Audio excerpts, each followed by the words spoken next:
یعنی اس لیے افغان فراہم کر سمیت سالانہ خریدتا ہے پاکستان پہنچتا ہے افغانستان جو وہ پکانے کا تنوعات اور اسے پاکستان سب سے بڑا مسئلہ کا کہنا ہے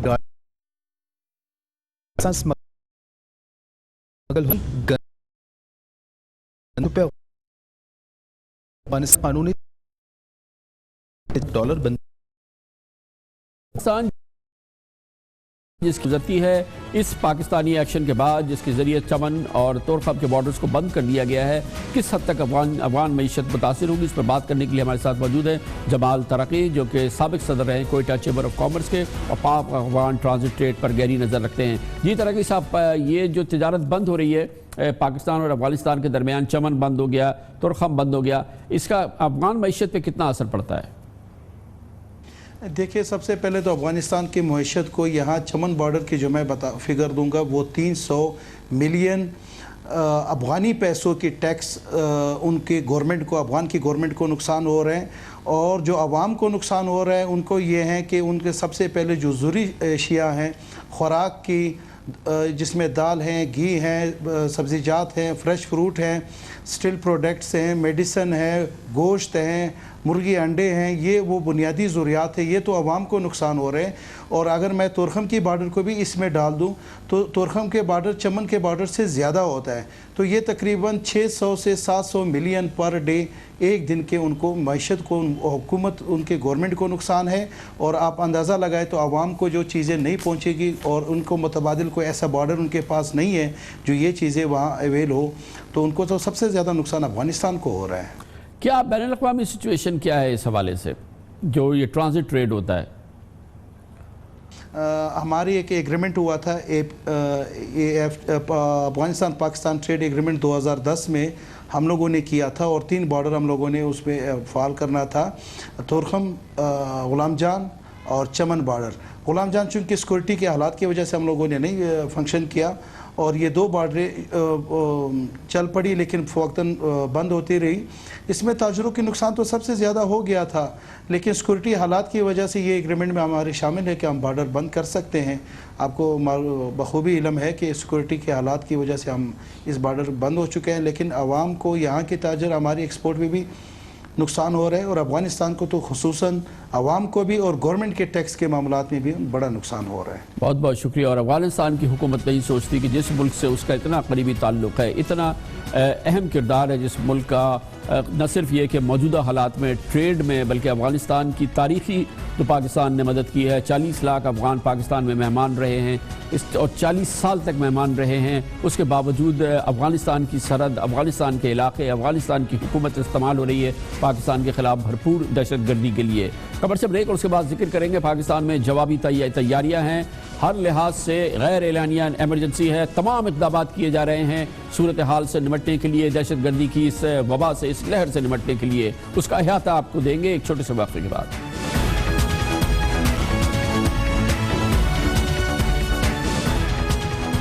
گزشتہ ہفتے 5 دنوں میں 8 بڑے دہشت گرد حملوں کے بعد اب پاکستان جوابی ایکشن کر رہا ہے ملک کے اندر بھی ملک کے باہر بھی اور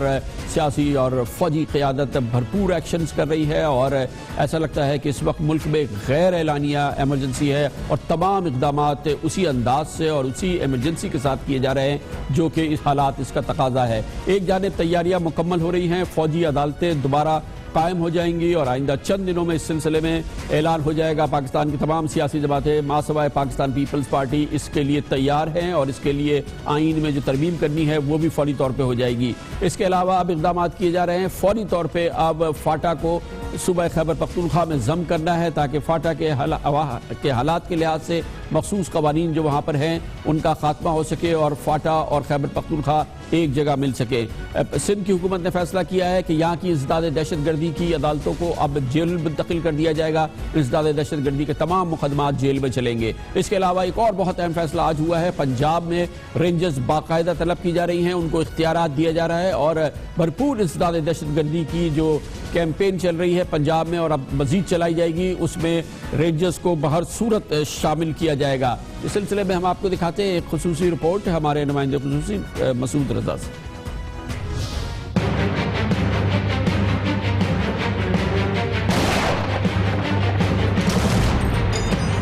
پاکستان میں دہشت گردی کی حالیہ لہر نے دہشت گردی کے خلاف عملی اقدامات کی اہمیت کو اور زیادہ بڑھا دیا ہے۔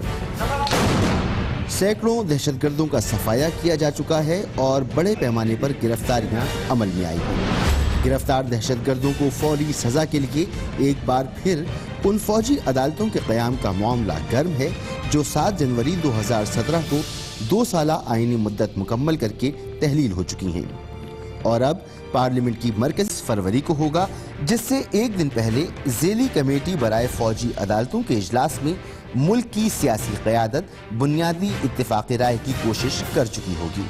یوں تو ملک کی اکثر سیاسی جماعتیں اس معاملے پر متفق ہیں،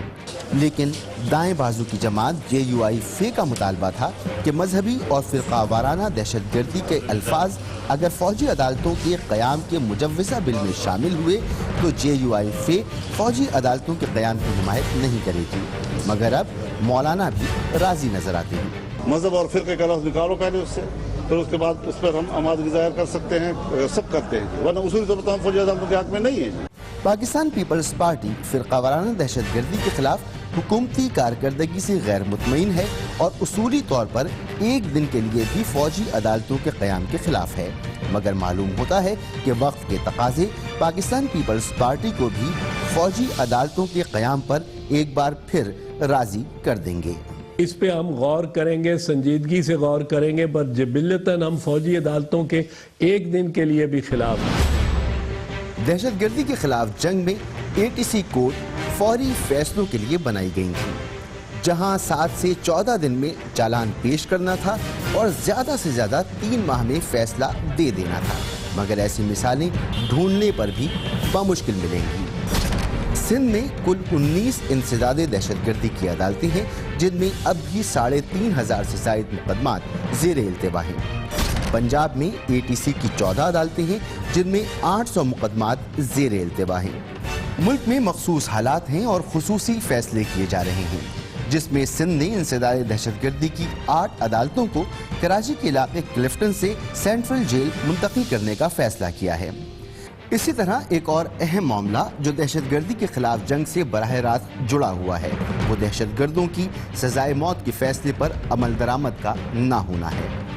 یوں تو ملک میں سزائے موت کے 8000 سے زائد قیدی موجود ہیں۔ گزشتہ 2 سال فوجی عدالتوں کے قیام کے دوران 161 مجرموں کو سزائے موت سنائی گئی، جن میں سے صرف 12 دہشت گردوں کو موت کی سزا دی گئی، اور اب بھی 149 دہشت گردوں کی سزائے موت کے فیصلے پر عمل درآمد نہیں ہو سکا ہے۔ ان میں سانحہ صفورہ کے دہشت گرد بھی شامل ہیں، جنہوں نے 18 خواتین سمیت 45 افراد کو قتل کیا۔ راولپنڈی پریڈ لین مسجد میں 38 نمازیوں کی جان لینے والے دہشت گرد بھی انہی میں شامل ہیں۔ نانگا پربت دہشت گرد حملہ، جہاں 10 غیر ملکی سیاحوں کو قتل کیا گیا۔ اس کے علاوہ سبین محمود، بنو جیل توڑنے والے مجرم، سید و شریف ایئرپورٹ پر حملہ کرنے والے، ISI ملتان ہیڈ کوارٹر پر حملہ کرنے والے اور پولیو ٹیموں پر حملہ کرنے والے مجرمان ان دہشت گردوں میں شامل ہیں۔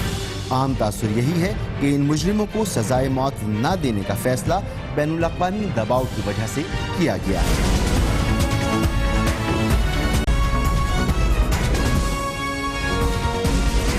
آپ دیکھ رہے ہیں خبروں، تبصروں اور تجزیات پر مبنی پاکستان کا سب سے معتبر نیوز شو دنیا، کامران خان کے ساتھ۔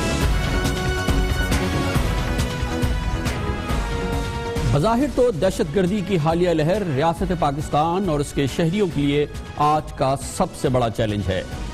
مگر شاید اس سے بھی بڑا ایک چیلنج وہ ہے جس کا ادراک عام پاکستانیوں کو شاید ہی ہو اس چیلنج کا تعلق اس خفیہ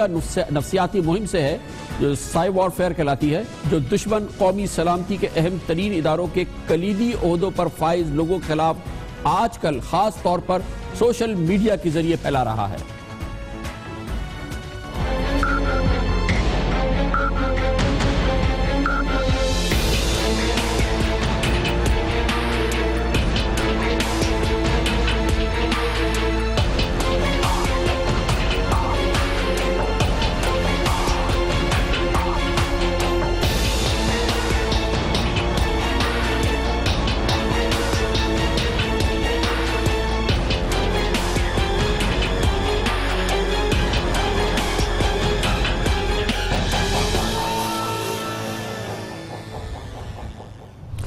یہ کہلاتے ہیں نفسیاتی حربی یا جنگی حربے، جسے دنیا بھر کی اقوام اور ان کی فوجیں استعمال کرتی ہیں۔ یہ پاکستان میں اس کی آغاز کیا گیا اور اس کی ابتدا ہوئی پچھلے سال نومبر کے آغاز میں، جب سابق آرمی چیف جنرل راحیل شریف اپنی مدت ملازمت کی اختتام کی جانب بڑھ رہے تھے اور افواج پاکستان میں تبدیلیوں اور تعیناتیوں کا ایک بڑا عمل شروع ہونے کو تھا۔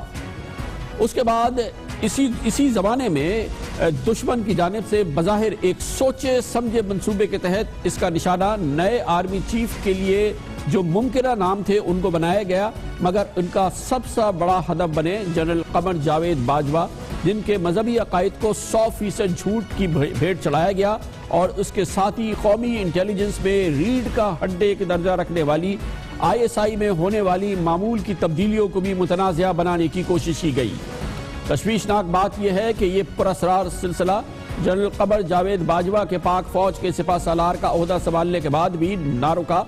کسی کو معمول کی ترقی کو متنازع بنانے کے لیے شوشے کے طور پر استعمال کیا گیا اور کہیں کسی تعیناتی کے بارے میں بے پر کی اڑائی گئی۔ ایک سوچے سمجھے منصوبے کے تحت پاک فوج کے خالصتاً غیر سیاسی کردار کو ملک کے سیاسی حالات سے جوڑنے یا جڑوانے کی سرگوشیاں میڈیا میں باقاعدہ کروائی گئی ہیں۔ آج اس پروگرام کے ذریعے اس تشویشناک صورتحال کا بروالا اظہار ہم اس لیے کر رہے ہیں کہ اب جبکہ پاکستان کے ازلی دشمن ہم پر دہشت گردی کی جنگ لاد رہے ہیں، ان کو منہ توڑ جواب افواج پاکستان اور ISI اور دوسرے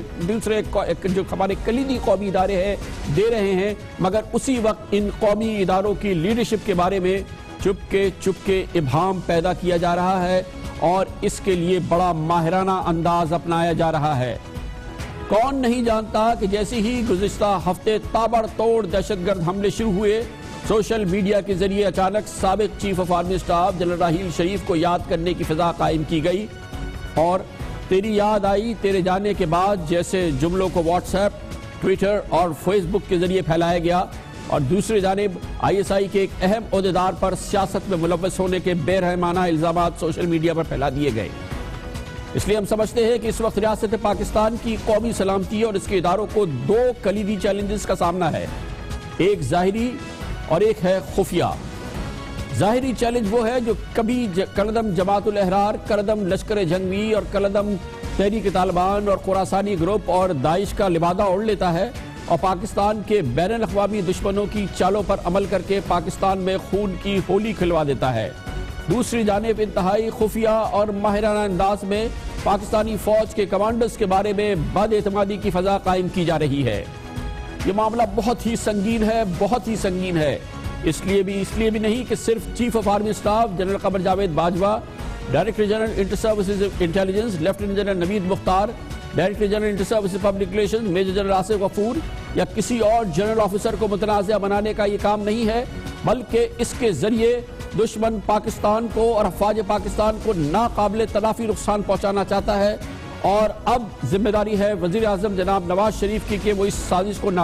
بے نقاب کریں اور ملک کے اندر اور باہر چھپے ہوئے ان سازشکاروں کے خلاف ڈائریکٹ ایکشن لیں، کیونکہ یہ معاملہ PMLN یا جمہوریت کا نہیں بلکہ یہ ایک تھریٹ ہے پاکستان کو اور افواج پاکستان کو، اور اس کے لیے استعمال کیا جا رہا ہے پاکستانیوں کو اور پاکستانیوں کے اندر ابہام پیدا کیا جا رہا ہے، بد اعتمادی پیدا کی جا رہی ہے افواج پاکستان کی کمانڈرز کے حوالے سے اور سپاہ سالار کے حوالے سے اور دوسرے اہم کلیدی عہدیداروں پہ عہدوں پہ جو شخصیات ہیں، تاکہ قوم میں ایک بد اعتمادی پھیلے اس وقت جب قوم حالت جنگ میں ہے، اس وقت جس وقت پاکستان کو سب سے بڑا جنگی چیلنج کا سامنا ہے، اور پاکستان بھول جائے کہ اس کے سپاہ سالار اعلیٰ کا قوم سے وعدہ ہے۔ ہم اس وقت تک جب تک ہم ہر بچے کے خون کا حساب نہیں لے لیتے، جب تک ہم پاکستان سے دہشت گردی کا کلا کما نہیں کر لیتے، پاکستان کو دوبارہ سے امن کا گہوارہ نہیں بنا لیتے، ہم آرام سے نہیں بیٹھیں گے۔ ہم پہ ان بچوں کا خون قرض ہے، تمام لوگ جو 22,000 لوگ شہید ہوئے ہیں ان کا خون قرض ہے۔ اسی طرح سے قوم کے نیشنل سیکیورٹی کے اداروں کی ریڑھ کی ہڈی کے سپاہ سالار لیفٹیننٹ جنرل نوید مختار کا بھی قوم سے وعدہ ہے۔ اس طریقے سے ایک ہمیں مشن ملا ہوا ہے اس ٹیررزم کو ختم کرنے کا، انشاءاللہ ہر قسم کی قربانی دے کے بھی ہم اس کو جاری رکھیں گے اور اس کو اس کے انجام تک انشاءاللہ تعالی ضرور جلد لے کے جائیں گے۔ اور اس حوالے سے بھرپور ان وعدوں کو پورا کیا جا رہا ہے۔ پوری قوم کو اطمینان ہونا چاہیے، فخر ہونا چاہیے کہ دہشت گردی کی پچھلے ہفتے آنے والی فضا کا بھرپور جواب دیا گیا ہے، اور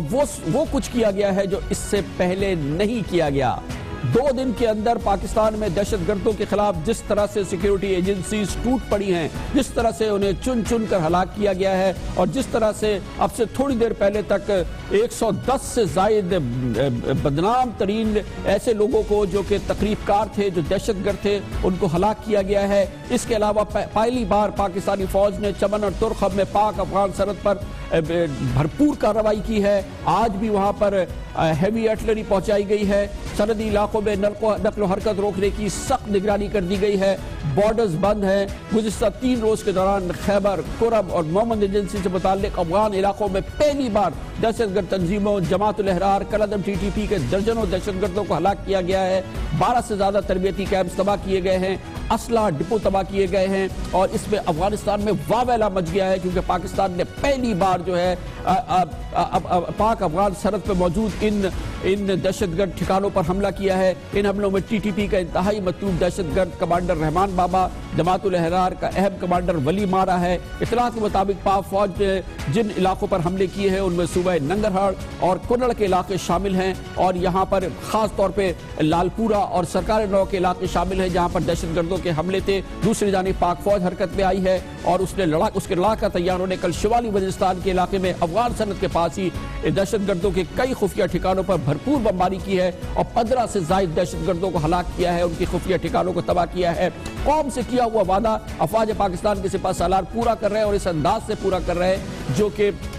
اس چیلنج کا تقاضا کرتا ہے۔ آج بھی ٹانک میں کالعدم TTP کا عصمت اللہ شاہین کے خلاف پاک فوج کے آپریشن کے دوران جو یہ گروپ تھا، اس کے خلاف 4 انتہائی مطلوب کمانڈرز مارے گئے ہیں، جن میں کمانڈر زمان عرف طوفان، کمانڈر وسیع اللہ، کمانڈر ظلم الدین اور عرف عظمت، اور نائب کمانڈر عمر شامل ہے۔ کراچی میں رینجرز نے گزشتہ رات شاہ لطیف ٹاؤن میں آپریشن کے دوران 7 دہشت گردوں کو ہلاک کیا گیا ہے، جس میں کراچی ایئرپورٹ پر حملے میں ملوث عمر حیات اور عامر چودھری اور دیگر انتہائی مطلوب دہشت گرد ہیں، ان کو بھی ہلاک کیا گیا ہے۔ ہر طرح کی بھرپور کارروائی ہو رہی ہے ملک کے اندر بھی، جیسا کہ ہم نے آپ کو پہلے بھی بتایا۔ رینجرز اب حکومت پنجاب نے کہا ہے کہ بھرپور رینجرز کی خدمات بھی حاصل کرے گی، اس حوالے سے بھی ایک بھرپور آپریشن ہوگا، اور ملک کے اندر بھی دوسرے جو اقدامات اس سلسلے میں کرنے ہیں، چن چن کے دہشت گردوں کو مارنے کا جو سلسلہ شروع ہوا ہے وہ نہیں تھم رہا ہے، اور اس میں بھرپور اور ایک ایسی مثال قائم کی جا رہی ہے جو کہ شاید اس سے پہلے اتنی قوت سے دیکھنے میں نہیں آئی ہے۔ قوم کو اطمینان اور اعتماد کی ضرورت ہے اس وقت، کہ اگر اس وقت پاکستان کی قوم کو، ہمارے 20 کروڑ لوگوں کو اور اس عظیم ملک کو چیلنج کیا گیا ہے دشمن کی جانب سے اور اس کے دہشت گردوں کی جانب سے، تو اس کا زبردست جواب دیا جا رہا ہے۔ افواج پاکستان دے رہی ہے، سیکیورٹی پاکستان کی قومی سلامتی کے ادارے دے رہے ہیں، پاکستان کی سیاسی قیادت دے رہی ہے، اور پوری قوم سیسا پلائی ہوئی دیوار بن کے کھڑی ہو گئی ہے۔ وہ جو کچھ ہو رہا ہے جو اس سے پہلے بھی نہیں ہوا تھا، افغانستان میں موجود دہشت گردوں کو ٹھکانہ بنایا جا رہا ہے، اس حوالے سے ہم بات کرتے ہیں، اور اس کے لیے ہمیں جوائن کیا ہے سابق وفاقی سیکرٹری دفاع لیفٹیننٹ جنرل ریٹائرڈ نعیم خالد لودھی نے۔ بہت بہت شکریہ جنرل صاحب۔ ذرا اہمیت بتائیے گا، یہ جو پچھلے 3-4 دنوں میں آپریشن ہوا ہے، ہم نے جو آرٹلری ایکشن کیا ہے جس میں ہم نے پاک افغان بارڈر پہ اور اس طرف جو دہشت گردوں کے ٹھکانے ہیں ان کو نشانہ بنایا گیا ہے، اس سے پہلے اس انداز کا یہ ہم نے آفینسو لانچ نہیں کیا تھا، اس کی کچھ سگنیفیکنس بتائیے گا۔ جی پہلے تو میں بڑا خوش ہوا کہ آپ نے جو ایک خاص طریقے سے احاطہ کیا ہے پورے ہائبرڈ وار، ایک خاص قسم کی جنگ جو ہم پر مسلط ہے، اس کے تمام پہلوؤں کا آپ نے بڑے اچھے طریقے سے احاطہ کیا ہے، لہٰذا اس پر میں زیادہ بات نہیں کروں گا۔ یہ جو آپ بات کر رہے ہیں، دیکھیے بات یہ ہے کہ جو کچھ ہم نے کیا ہے گو کہ یہ سرحد کے پار فائر گیا ہے، راکٹ گئے ہیں، لیکن یہ ہے، میں سمجھتا ہوں کہ یہ دفاعی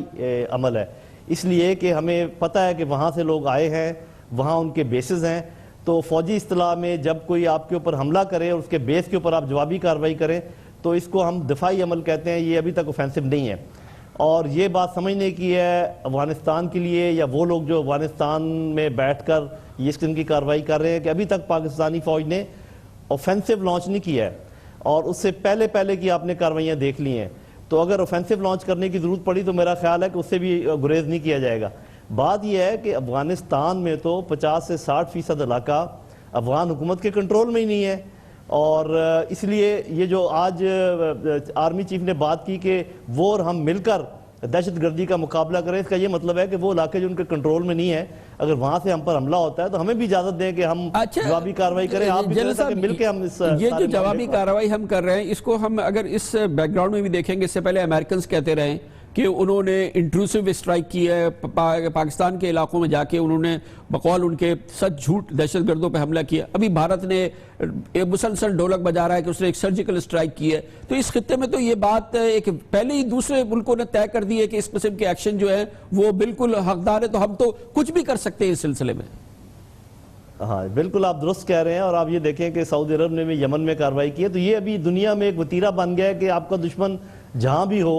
ابھی پوری دنیا اس کو برداشت کرتی ہے اور قبول کرتی ہے کہ آپ اس کے خلاف کارروائی کریں۔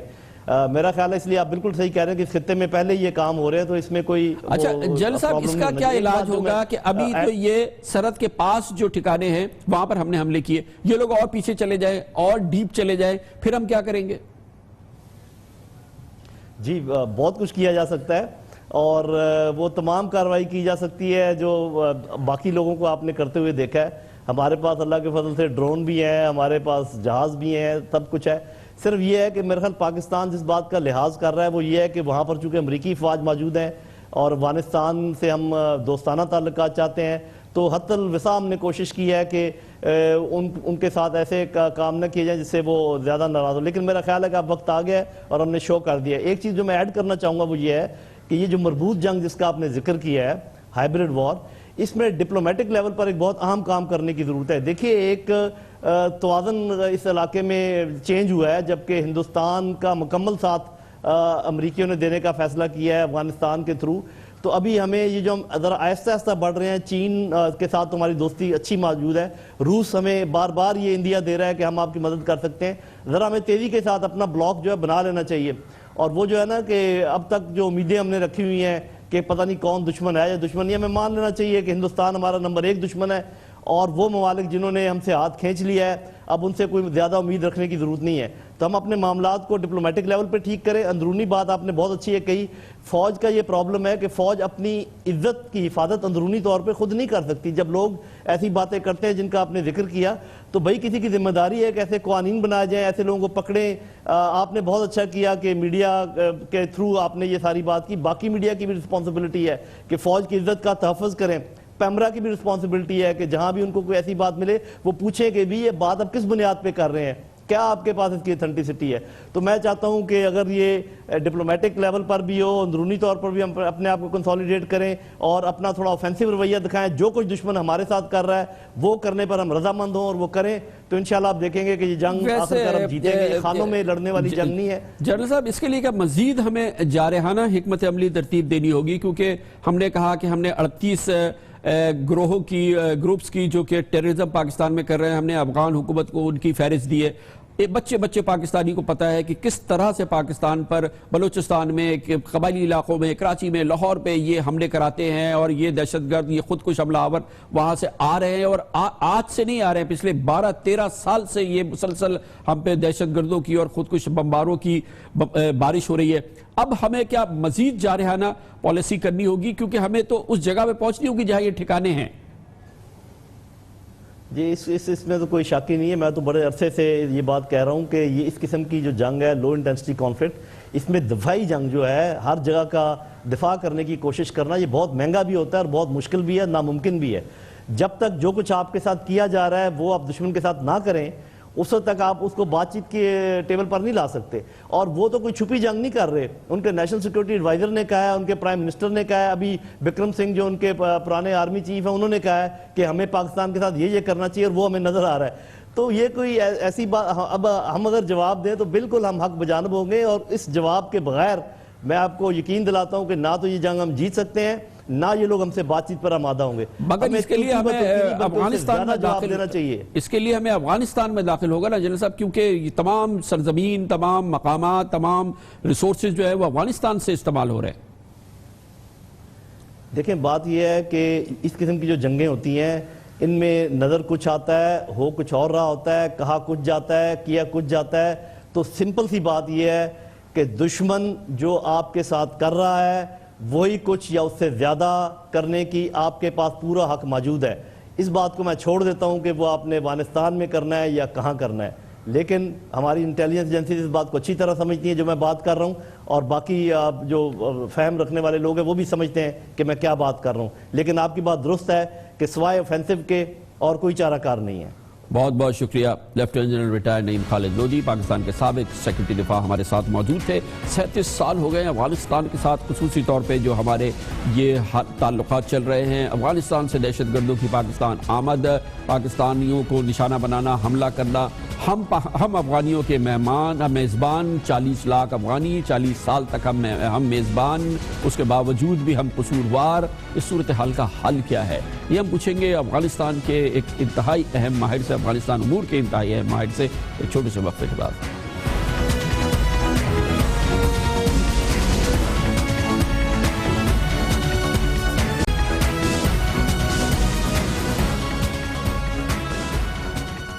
Welcome back. افغانستان پاکستان کے ساتھ جو کچھ کر رہا ہے یہ آج کی بات نہیں ہے, پچھلے 37 سال سے یہ سلسلہ چل رہا ہے. اس دوران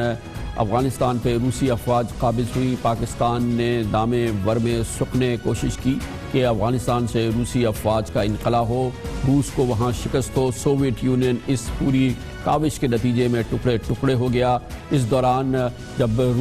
سوویت یونین نے افغانستان پر قبضہ کیا, 40 لاکھ سے زائد پاکستان میں افغانی آئے, ان کو پاکستان نے جگہ دی, ان کو اپنا مہمان بنایا, زبردست میزبانی کی اور پھر اس کے نتیجے میں روس نے ہم سے انتقام لیا. اس وقت کی سوویت یونین نے ہم سے انتقام لیا اور پاکستان کے گلی کوچوں میں بالکل اس سے بھی سنگین انداز میں بم پھٹتے تھے جیسے کہ آج پھٹ رہے ہیں. اور پھر اس کے بعد کا سلسلہ جو کہ آج تک جاری ہے, پھر امریکہ افغانستان پہ قابض ہو گیا اور پھر اس کے بعد جو صورتحال ہوئی ہے وہ بھی آپ کے سامنے ہے. اس 37 سال کے دوران پاکستان کو مسلسل افغانستان سے اسی قسم کی صورتحال کا سامنا کرنا پڑا ہے. یہ بات بھی امپورٹنٹ ہے کہ اب افغانستان کی حکومت بھی پاکستان پر اسی قسم کے الزامات لگا رہی ہے جو پاکستان افغانستان پہ لگا رہا ہے. لیکن آج پاکستان میں ہونے والی دہشت گردی, چاہے وہ بلوچستان میں ہونے والی دہشت گردی ہو, چاہے وہ پاکستان کے کسی بھی حصے میں قبائلی علاقوں میں ہونے والے یہ تمام دہشت گرد گروہوں کو پناہ ملی ہے افغانستان میں. وہاں ان کی تربیت باقاعدہ افغانستان کی اپنی انٹیلیجنس ایجنسی, بھارت کی خفیہ ایجنسی را, یہ مل کے کرتی ہے. شاید دوسرے ملکوں کی ایجنسیز بھی اس میں شامل ہیں. پھر ان کو سرمایہ فراہم کیا جاتا ہے, ان کو ٹارگٹ فراہم کیا جاتا ہے اور ٹارگٹ خالصتاً حربی ٹارگٹ ہوتا ہے پاکستان میں. چاہے پاکستان ایئر فورس بیس کامرا پہ اٹیک کرنا ہو, پاکستان ایئر فورس کے جاسوس طیاروں کو تباہ کرنا ہو, پاکستان نیول بیس مہران پہ حملہ کرنا ہو, نیوی کے اثاثوں کو تباہ کرنا ہو, جنرل ہیڈ کوارٹرز پہ حملہ کرنا ہو, ISI پہ ہیڈ کوارٹرز پہ حملہ کرنا ہو, اس کے علاوہ ایئرپورٹس پہ حملہ کرنا ہو, یہ سب کچھ